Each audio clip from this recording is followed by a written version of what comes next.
हाय दोस्तों, हमारे YouTube channel competition crack 2.0 में आप सबों का स्वागत है।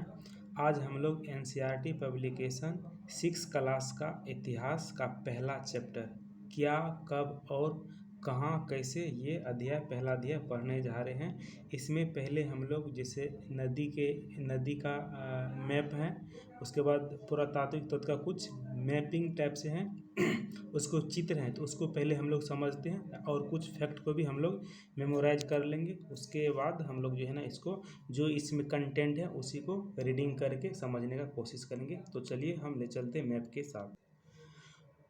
तो दोस्तों, इसमें जो जिस जिस नदी का इसमें महत्वपूर्ण यूज होगा, जिसका चर्चा होगा, उस सब नदी को हम देख लेते हैं। ऐसे भी हम लोग भारत का जितना भी ओवरऑल जितना भी नदी हैं प्रमुख, उसको हम लोग एक बार देखने का कोशिश करते हैं। यदि हम भारत को भारत को 4 भाग में बांट देते हैं। जैसे इसको हम यहाँ पूर्वी भाग में बांट लेते हैं, उसके बाद ये पश्चिमी भाग में यहाँ से बांट लेते हैं, उसके बाद जो है ना ये दक्षिण भारत में बांट लेते हैं, दक्षिण भारत में, और ये उत्तर का जो बीच वाला पोर्शन आ जाता है। इसमें हम जो है ना भारत के प्रमुख नदियों की चर्चा करते हैं।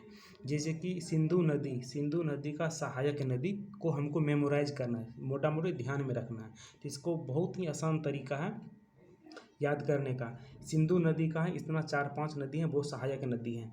तो यहाँ पे देख लेते हैं कि बीच में है चिनाब नदी, यानी कि चिनाब नदी है। तो हम लोग जो है ना बीच में हम लोग चेन डाल देते हैं। तो बीच में चिनाब नदी है, चिनाब नदी से जस्ट ऊपर में 2 नदी हैं। जैसे ये ऊपर वाला है यहाँ पे, ये सिंधु नदी है, भले यहाँ पे लिखा लेकिन ये यहीं से निकल के आती है। तो चिनाब से ऊपर 2 नदी हैं, सिंधु नदी और ये झेलम नदी। तो जिस तरह से सिंधु नदी और झेलम नदी ये पाकिस्तान वाला एरिया में पड़ता है, और हम लोग को पता है कि उससे बहुत कुछ ना लफड़ा रहता है, झेलना पड़ता है। तो झेलम नदी और सिंधु नदी वो जो है ना पाकिस्तान वाला एरिया में पड़ जाता है। और जैसे हम लोग बीच में चेन यानी कि लाइन डाले थे, चेनाब नदी से जस्ट हम लोग देखते हैं कि तो 2 नदी आ जाता है, एक है रावी नदी है और सतलज नदी, ब्यास नदी। तो ऐसे ये सतलज के साथ इसका सहायक नदी है। तो हम लोग बहुत आसानी से 5 नदी को, सिंधु नदी का जो सहायक नदी 5 नदी है, उसको आसानी से याद कैसे करते हैं कि 5 नदी सहायक है ना, तो 5 नदी हैं, तो बीच से इसको लाइन यानी कि चेन डाल देते हैं, यानी कि वो चेनाब बीच में हो गया। चेनाब के ऊपर है झेलम नदी, झेलम से ऊपर है सिंधु नदी। तो 2 ऊपर और 2 नीचे कौन कौन सा, और ये रावी नदी और ये सतलज नदी, और सतलज का एक जो है ना सहायक नदी ब्यास नदी है। तो हम लोग इस वाला पोर्शन का जो है ना नदी को देख लिए हैं। और इसमें जो है ना इस अध्याय में जो कि चर्चा में रहने वाला है, यहाँ कीर्थड़ और ये सुलेमान, ये जो है ना पहाड़ी वाला, जैसे हम लोग को पता है कि अफगानिस्तान और पाकिस्तान वाले एरिया में पड़ता है। तो ये कीर्थर और सुलेमान दोनों पहाड़ी एरिया पड़ जाता है, जो कि अब उधर जो एक काबुल नदी है, उसका कोई इस चैप्टर में ज़्यादा ज़रूरत नहीं। तो हम लोग जो है ना पश्चिमी भाग में जो है ना 5 नदी को देख लिए हैं किस तरह से आसानी तरीक़ा से। और पूर्वी भाग में हम लोग देखते हैं, पूर्वी भाग में जो है ना यहाँ एक ब्रह्मपुत्रा नदी है मेन खास करके, और ये गंगा तो इधर का ही है, ये चल के आ रही है। उसके बाद हम लोग जो है बीच वाला नदी को देख ले रहे हैं। तो यहाँ हिमालय से जो है ना गोमुख से निकल के गंगा नदी आती है, और सिर्फ गंगा नदी याद करते तो उसी का जो है ना सहायक नदी जो है इधर मैक्सिमम नदी है, जिसे हम लोग दक्षिण भारत से देख लेते हैं। दक्षिण भारत से देख लेते हैं कि गंगा नदी का सहायक नदी है, यमुना नदी है, यहाँ की मिलती है। फिर भी यमुना नदी का भी तो सहायक नदी है। तो यमुना नदी का सहायक नदी है ये चंबल नदी। तो ऐसे हम कह सकते हैं चंबल नदी ये राजस्थान से होके निकलती है और यमुना नदी में मिल जाती है, और यही यमुना नदी यानी कि चंबल यमुना मिल के फिर गंगा नदी में मिल जाती है। और ये इधर यहाँ मध्य प्रदेश में विंध्याचल पर्वत हैं, वहाँ से भी 3 नदी निकलती हैं। एक उत्तर की तरफ निकलती है, ये सोन नदी है, ये उत्तर की तरफ चली जाती है। और ये विंध्याचल पर्वत से इधर पश्चिम में सतपुरा पहाड़ी है। तो सतपुरा पहाड़ी बीच में पड़ता है, और सतपुरा पहाड़ी बीच में पड़ता है, और सतपुरा पहाड़ी के दोनों तरफ यानी कि ऊपर नर्मदा नदी या नीचे ताप्ती नदी है, यानी कि सतपुरा पहाड़ी के ऊपर नर्मदा नदी, नीचे ताप्ती नदी, दोनों इस साइड से ये पश्चिम की ओर ये अरब सागर में आके गिर जाती हैं। इधर से देख लिए, मतलब ये बीच में देख रहे हैं कि चंबल यमुना जाके गंगा में मिलती हैं। तो ये 3 नदी हुई है, चंबल यमुना और गंगा के जाके मिलती हैं। तो यहाँ पे देखते हैं विंध्याचल पर्वत से अब देखते हैं 3 नदी यहाँ से भी निकलती है। एक उत्तर की ओर तरफ जाती है, जो जाके जो है ना बिहार में जो है ना ये सोन नदी मिल जाती है। और यहाँ से जो है ना विंध्याचल पर्वत से जस्ट इधर पश्चिम में सतपुरा का सतपुरा पहाड़ी है। तो इससे जो है ना दोनों तरफ से, यानी कि ऊपर से नर्मदा, नीचे से ताप्ती नदी, ये पश्चिम की ओर अरब सागर में गिरती है। तो और इसका ये खासियत है, चलिए उतना अभी इसके डिटेल में नहीं जाएंगे। और जो है ना साउथ इंडिया में, यानी कि दक्षिण भारत में भी इन नदी को देख लेते हैं। यानी कि हम लोग 3 नदी यहाँ पे देख ली, सोन नदी, ताप्ती नदी और ये नर्मदा नदी, 3 यहाँ पे देख ली है। चंबल, यमुना, गंगा, 3 यहाँ पे देख ली है। 5 नदी यहाँ पे देख ली हैं जो कि सिंधु नदी का सहायक नदी है। झेलम, सिंधु, चेनाब, रावी, सतलज, ब्यास यहाँ पे देख लिए हैं। उसके बाद यह ब्रह्मपुत्रा एक है जो है ना मेन नदी, मुख्य नदी में जो है ना एक पूर्वी भाग में ब्रह्मपुत्रा नदी है, यहाँ पे देख ली है। यदि पश्चिम भाग में, यदि यहाँ से थोड़ा सा देखें तो ये महानदी उड़ीसा में पड़ता है, ये भी एक प्रमुख नदी है। और दक्षिण भारत में हम देखते हैं, इसमें दक्षिण भारत में सिर्फ 3 ही नदी को याद रखना है। जैसे कि यहाँ दक्कन का पठार है, दक्कन के पठार से जस्ट बीच में कृष्णा नदी है। कृष्णा नदी को बीच में मान लो, इसके जस्ट ऊपर गोदावरी है, नीचे कावेरी नदी है। बस ये 3 ही नदी याद रखना है, यानी कृष्ण के ऊपर गोदावरी और कृष्ण के नीचे कावेरी और तुंगभद्रा। तो ये कृष्णा नदी का वो सहायक नदी है। तो सहायक नदी पे उतना नहीं ध्यान देना। मेन 3 दक्षिण भारत में कौन कौन सा 3 नदी हैं? ये कृष्णा नदी है, कृष्णा नदी के ऊपर है गोदावरी नदी, नीचे है कावेरी नदी। और यहाँ पे 3 नदी हैं। विंध्याचल पर्वत के पास कौन कौन सा नदी है? तो यहाँ पे है नर्मदा नदी और ताप्ती नदी है, और ये पश्चिम की ओर अरब सागर में गिरती है। तो यहाँ पे 3 हो गया, 3 यहाँ पे हो गया। यहाँ पे देख ले यमुना नदी, चंबल नदी यहाँ मिल के आके यहाँ पे गंगा में मिल जाते हैं, इधर से ये सोन नदी मिलती है। तो ऐसा लग रहा है कि ओवरऑल यहाँ पे जो ना सारी नदियों को हम जो ना एक मेमोराइजिंग के तौर पे हम देख लिए हैं। तो चलिए अब हम लोग दूसरा मैप पे चलते हैं। तो दोस्तों यहाँ हम लोग देखते हैं कि पहले जो है ना किस तरह से अभिलेख लिखा जाता था। तो पहले के अतीत में जो है ना लिखा जाता था तार के पत्तों पे लिखा जाता था, और भुर्ज के पेड़ के छाल पे लिखा जाता था। यहाँ पे जो ये दिख रहा है अभी, ये भुर्ज के पेड़ के छाल हैं और उस पर जो है ना लिखा गया है। तो ये जो है ना हाथों से लिखा जाता था, इसीलिए इसे पांडुलिपि कहा जाता है। पांडु मतलब होता है हाथ से लिखना, और इसे अंग्रेजी में कहते हैं मेन्यू स्क्रिप्ट। तो मेन्यू मतलब का उसका भी अर्थ होता है हाथ से। तो चलिए और दूसरा जो है ना चित्र को, ऐसा लेख पत्थर अथवा धातुओं जैसे आकृति कठोर सतहों पर उत्कीर्ण किए गए जाते थे, उसे हम लोग अभिलेख कहते हैं। और इसी तरह से आगे यहाँ पे कुछ मिट्टी का बर्तन बना हुआ है, पक्की मिट्टी का। ये पात्रों का प्रयोग लगभग 47 वर्ष पूर्व पहले हुआ करते थे, और ये चांदी के सिक्के हैं। इस सिक्कों का प्रयोग लगभग 2500 वर्ष पूर्व प्रयोग होता था। तो चलिए अब हम लोग शुरू से इसमें जो कंटेंट है रीडिंग के तौर पे पढ़ लेते हैं। दोस्तों जैसे कि हम लोग जानते हैं कि इतिहास में क्या, कब और कहाँ, कैसे इस चीज़ का खोज हुआ था। जैसे कि इस चीज़ का खोज हुआ था पुरातत्व का, और उसमें खोजने के बाद पता लगाना पड़ता है कब खोजा गया, उसकी तिथि के बारे में जानना रहता है, और तिथि के साथ साथ किस जगह पे खोजा गया है उस जगह के बारे में जानना रहता है। वो खोजा गया तो किस तरह से खोजा गया, उस चीज़ को हम लोग जानते हैं। तो चलिए हम लोग इसको डिटेल से रीडिंग के हिसाब से पढ़ लेते हैं। रशीदा का सवाल है। रशीदा बैठी अखबार पढ़ रही थी। अचानक उनकी निगाह एक सुर्खी पर पड़ी। 100 साल पहले। वह सोचने लगी कि यह कैसे जाना जा सकता है कि इतने वर्ष पहले क्या हुआ था। कैसे पता लगाएं? यह जानने के लिए कल क्या हुआ था। तुम रेडियो सुन सकते हो, टेलीविज़न देख सकते हो, या फिर अखबार पढ़ सकते हो। साथ ही यह जानने के लिए पिछले साल क्या हुआ था। तुम किसी से ऐसे किसी बात कर सकते हो जिसे उस समय की स्मृति हो। लेकिन बहुत पहले क्या हुआ था, यह कैसे जाना जा सकता है। अतीत यानी कि बीते हुए समय के बारे में हम क्या जान सकते हैं। अतीत के बारे यानी बीते समय के बारे में कुछ जाना जा सकता है। जैसे लोग क्या खाते थे, कैसे कपड़े पहनते थे, किस तरह के घर में रहते थे।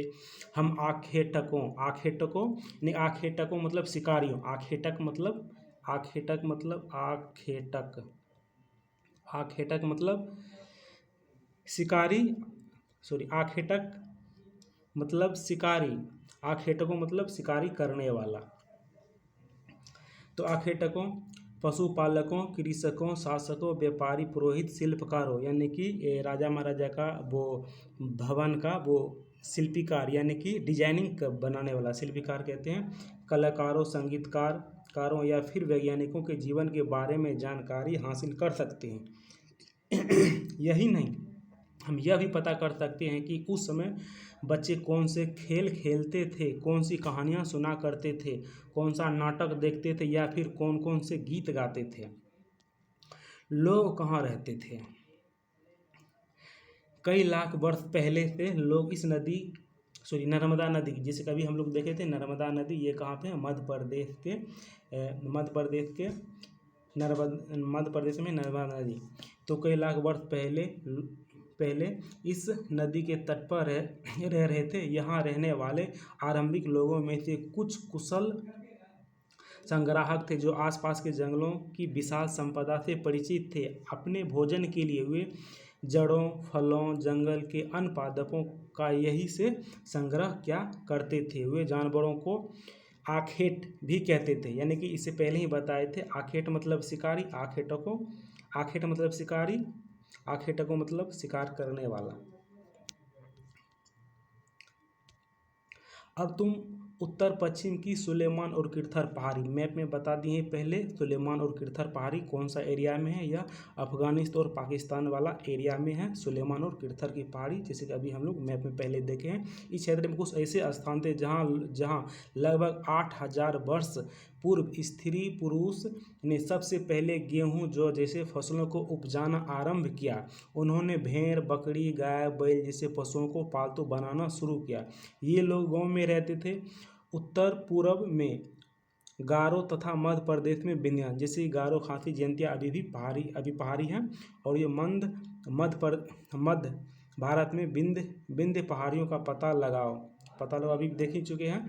ये कुछ अन्य ऐसे क्षेत्र थे जहाँ कृषि का विकास हुआ, जहाँ सबसे पहले चावल उगाया गया। वे स्थान विंध्य के उत्तर में स्थित थे।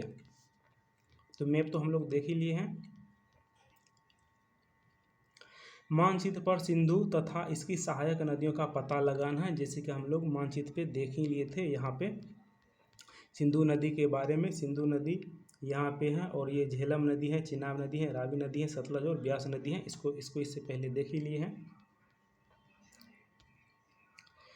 सहायक नदियों उन्हें कहते हैं जो एक बड़ी नदी में मिल जाती हैं। लगभग 4700 वर्ष पूर्व इन्हीं नदियों के किनारे कुछ आरंभ नगर फले फूले।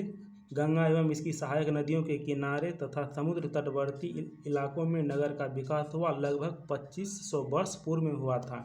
गंगा नदी तथा इसकी सहायक नदी सोन का पता लगाओ। इससे पहले में बता देते थे। सहायक मतलब कि गंगा नदी का सहायक नदी यमुना नदी भी है। यमुना नदी का सहायक नदी चंबल नदी है, और आगे चल के सोन नदी भी गंगा नदी में मिलती है। तो गंगा के दक्षिण में इन नदियों के आसपास का क्षेत्र प्राचीन काल में मगध, यानी कि वर्तमान में बिहार के नाम से जाना जाता था। इसके शासक बहुत शक्तिशाली थे और उन्होंने एक विशाल राज्य स्थापित किया था। देश के अन्य हिस्सों में भी ऐसे राज्यों का स्थापना की गई थी।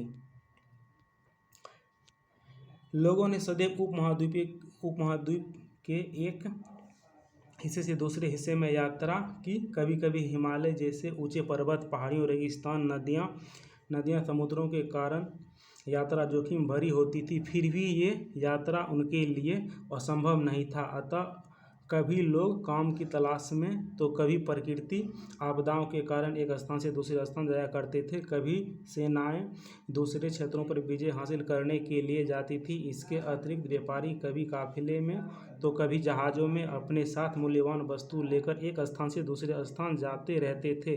धार्मिक गुरु लोगों को शिक्षा और सलाह देते हुए एक गांव से दूसरे गांव तथा एक कस्बे से दूसरे कस्बे जाते थे। कुछ लोग नए और रोचक तत्वों को खोजने की चाह में उत्सुकता बस भी यात्रा किया करते थे। इन सभी यात्राओं में लोगों को एक दूसरे के विचारों को जानने का अवसर मिला। आज लोग यात्राएं क्यों करते हैं? एक बार फिर से मानचित्र को देखें, जिसे हम लोग मानचित्र ध्यान में, पहाड़ियाँ, पर्वत और समुद्र इस उपमहाद्वीपों की प्राकृतिक सीमा का निर्माण करते हैं। हालांकि लोगों के लिए इन सीमाओं को पार करना आसान नहीं था। उन्होंने ऐसा ऐसा चाहा वे ऐसा कर सके, वे पर्वतों की ऊंचाई को छू सके तथा गहरे समुद्रों को पार कर सके। उपमहाद्वीप के बाहर से भी कुछ लोग यहाँ आए और यहीं बस गए। लोगों के इस आवागमन ने हमारी सांस्कृतिक परंपराओं को समृद्ध किया। कई सौ वर्षों से लोग पत्थर को तराशने, संगीत रचने और यहाँ तक कि भोजन बनाने के लिए तरीके के बारे में एक दूसरे के विचारों अपनाते रहे। देश का नाम। अपने देश के लिए हम प्रायः इंडिया तथा भारत जैसे नामों का प्रयोग करते हैं। इंडिया शब्द इंडस से निकलता है, जिसे संस्कृत में सिंधु कहा जाता है। आपने एटलस में ईरान और यूनान का पता लगा। लगभग 2500 वर्ष पूर्व उत्तर पश्चिम की ओर से आने वाले ईरानी और यूनानियों ने सिंधु को हिंदो तथा इंदोस और इस नदी के पूर्व में स्थित भूमि प्रदेश को इंडिया कहा। भारत नाम का प्रयोग उत्तर पश्चिम में रहने वाले लोगों के एक समूह के लिए किया जाता था। इस समूह का उल्लेख संस्कृत की आरंभिक लगभग यानी कि 3500 वर्ष पुराना कृत ऋग्वेद में भी मिलता है। बाद में इसका प्रयोग देश के लिए होने लगा। अतीत के बारे में कैसे जानें? अतीत यानी कि भूतकाल की जानकारी हम कई तरहों से प्राप्त कर सकते हैं। इनमें से एक तरीका अतीत में लिखी गई पुस्तकों को ढूंढना और पढ़ना। ये पुस्तकें हाथ से लिखी होने के कारण पांडुलिपि कही जाती थी। अंग्रेजी में इसे पांडुलिपि के लिए प्रयुक्त होने वाले मैन्यूस्क्रिप्ट शब्द लैटिन शब्द मैन्यू, जिसका अर्थ हाथ है, से निकलता है।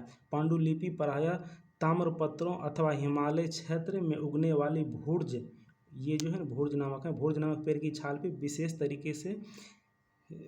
तरीके से तैयार भोजपत्र पर लिखी मिलती हैं। इतने वर्षों में इनमें से कई पांडुलिपियों को कीड़ों ने खा लिया तथा कुछ नष्ट कर दिए गए। फिर भी ऐसी कई पांडुलिपि आज भी उपलब्ध हैं। प्रायः ये पांडुलिपियाँ मंदिरों और विहारों में प्राप्त होती हैं। इन पुस्तकों में धार्मिक मान्यताओं एवं व्यवहारों, राजाओं के जीवन, औषधियाँ तथा विज्ञान आदि सभी प्रकार के विषयों की चर्चा मिलती है। इसके अतिरिक्त हमारे यहाँ महाकाव्य, कविताएँ, नाटक भी हैं। इसमें से कई संस्कृत में लिखे हुए मिलते हैं, जबकि अन्य प्राकृतिक और तमिल में है। प्राकृत भाषा का प्रयोग आम लोग करते थे। हम अभिलेखों का भी अध्ययन कर सकते हैं। ऐसे लेख पत्थर अथवा धातु जैसे अपेक्षाकृत कठोर सतहों पर उत्कीर्ण किए गए मिलते हैं। कभी कभी शासक अथवा अन्य लोग अपने आदेशों को इस तरह उत्कीर्ण करवाते थे ताकि उन्हें देख सके, पढ़ सके तथा उनका पालन कर सके। कुछ अन्य प्रकार के अभिलेख भी मिलते हैं, जिसमें राजा रानियों सहित अन्य स्त्री पुरुष ने भी अपने कार्य के विवरण उत्कीर्ण करवाए। उदाहरण के लिए शासक लड़ाइयों में अर्जित विजयों का लेखा जोखा रखते थे। क्या तुम बता सकती हो कि कठोर सतह पर लेख लिखवाने के क्या लाभ थे? ऐसा करवाने में क्या क्या कठिनाई आती थी? इसके अतिरिक्त अन्य कई वस्तुएं अतीत में बनी और प्रयोग में लाई जाती थी। ऐसे वस्तुओं का अध्ययन करने वाले व्यक्ति पुरातत्वविद कहलाते थे। पुरातत्वविद पत्थर और ईंटों से बनी इमारतों के अवशेष, चित्रों तथा मूर्तियों का अध्ययन करते थे। वे औजारों, हथियारों और बर्तन, आभूषणों तथा सिक्कों की प्राप्ति के लिए छानबीन तथा खोदाई करते थे। इनमें ऐसे कठोर तथा जल्दी नष्ट न होने वाले होते थे। पुरातत्वविद जानवरों, चिड़िया और मछलियों की हड्डियाँ भी ढूंढते हैं। इससे उन्हें यह जानने में भी मदद मिलती है कि अतीत में लोग क्या खाते थे। वनस्पति के अवशेष मुश्किल से बच पाते थे। यदि अन्न के दाने अथवा लकड़ी के टुकड़े जल जाते थे तो वे जले हुए रूप में बचे रहते हैं। क्या पुरातात्वविद को बहुधा कपड़ों के अवशेष मिलते होंगे? पांडुलिपियों, अभिलेख तथा पुरातत्व से ज्ञात जानकारियों के लिए इतिहासकारों प्रायः स्रोत शब्द का प्रयोग करते हैं। इतिहासकार उन्हें कहते हैं जो अतीत का अध्ययन करते हैं। स्रोत से प्राप्त होते ही अतीत के बारे में पढ़ना बहुत ही रोचक हो जाता है, क्योंकि इन स्रोतों की सहायता से हम धीरे धीरे अतीत का पुनर्निर्माण करते जाते हैं। अतः इतिहासकार तथा पुरातत्वविद उन जासूसों की तरह हैं जो इन सभी स्रोतों का प्रयोग सुराग के रूप में कर अतीत को जानने का प्रयास करते हैं। अतीत एक या अनेक। क्या तुम इस पुस्तक के शीर्षक हमारे अतीत पर ध्यान दिया है? यहाँ अतीत शब्द का प्रयोग बहुवचन के रूप में किया गया है। ऐसा इस तथ्य की ओर ध्यान दिलाने के लिए किया गया है कि अलग अलग समूह के लोगों के लिए अतीत के अलग अलग मायने थे। उदाहरण के लिए पशुपालकों अथवा कृषकों का जीवन राजा तथा रानियों के जीवन से तथा व्यापारियों का जीवन शिल्पकारों के जीवन से बहुत भिन्न था। जैसा कि हम आज भी देखते हैं, उस समय भी देश के अलग अलग हिस्सों में लोग अलग अलग व्यवहारों और रीति रिवाजों का पालन करते थे। उदाहरण के लिए आज अंडमान द्वीप के अधिकांश लोग अपना भोजन मछलियाँ पकड़कर, शिकार करके तथा फल फूल के संग्रह द्वारा प्राप्त करते हैं। इसके विपरीत शहरों में रहने वाले लोग खाद्य आपूर्ति के लिए अन्य व्यक्तियों पर निर्भर करते हैं। इस तरह के भेद अतीत में भी विद्यमान थे। इसके अतिरिक्त एक अन्य तरह का भेद है। उस समय शासक अपनी विजयों का लेखा जोखा रखते थे। यही कारण है कि हम उन शासकों तथा उनके द्वारा लड़ी जाने वाली लड़ाइयों के बारे में काफ़ी कुछ जानते हैं। जब शिकारी, मछुआरे, संग्राहक, कृषक अथवा पशुपालक जैसे आम आदमी प्रायः अपने कार्यों का लेखा जोखा नहीं रखते थे, पुरातत्वविद की सहायता से हमें उनके जीवन को जानने में मदद मिलती है। हालांकि अभी भी इसके बारे में बहुत कुछ जानना शेष है। तिथि का मतलब। अगर कोई तुमसे तिथि के विषय में पूछे तो तुम शायद उस दिन की तारीख, माह, वर्ष जैसे 2000 या इस ईस्वी का कोई और वर्ष बताओगे। तो वर्ष की गणना ईसाई धर्म प्रवर्तक ईसा मसीह के जन्म की तिथि से की जाती है। 2000 वर्ष कहने का तात्पर्य है ईसा मसीह के जन्म के 2 वर्ष बाद से हैं। ईसा मसीह के जन्म के पूर्व की सभी तिथियां ईस्वी यानी कि ईसा मसीह से पहले के रूप में जानी जाती हैं, तथा इस पुस्तक में हम 2000 ईस्वी को अपना आरंभिक बिंदु मानते हुए वर्तमान से की तिथि का उल्लेख करते हैं। जैसे कि अभी ये लाइन है और ये अभी ईसा मसीह है। ईसा मसीह से इसके पूर्व जो है ये इसके बाद हुआ और ये इससे पहले हुआ। तो पहले हुआ तो ये BC, यहाँ से बैक हो गया ये BC और ये बाद का हो गया ईस्वी, बाद हो गया ईस्वी, ये हो गया ईसा पूर्व।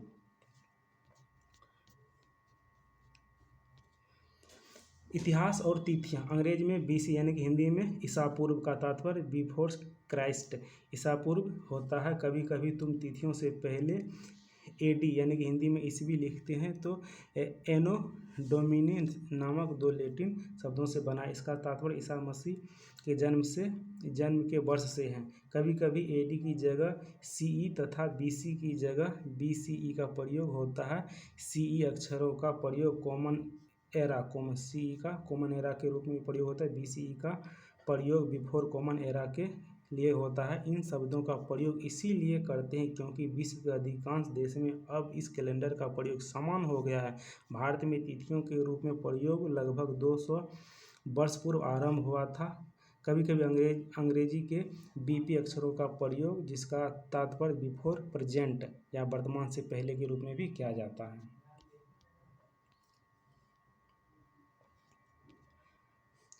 अन्यथा, जैसा कि हमने पढ़ा है, अभिलेख कठोर सतहों पर उत्कीर्ण करवाए जाते थे। इसके लिए अभिलेखों कई 100 वर्ष पूर्व लिखे गए थे। सभी अभिलेखों के लिपियों तथा भाषाओं का प्रयोग हुआ है। समय के साथ साथ अभिलेखों पर प्रयुक्त भाषाओं लिपियों में बहुत से बदलाव आ चुका है। विद्वान यह कैसे जान पाता है कि क्या लिखा था? इसका पता अज्ञात लिपि का अर्थ निकालने की एक प्रक्रिया द्वारा लगाया जाता है। इस प्रकार से अज्ञात लिपि को जानने की एक प्रसिद्ध कहानी उत्तर अफ्रीका देश में मिस्र से मिलती है। जो लगभग 5000 वर्ष पूर्व यहाँ राजा रानी रहते थे।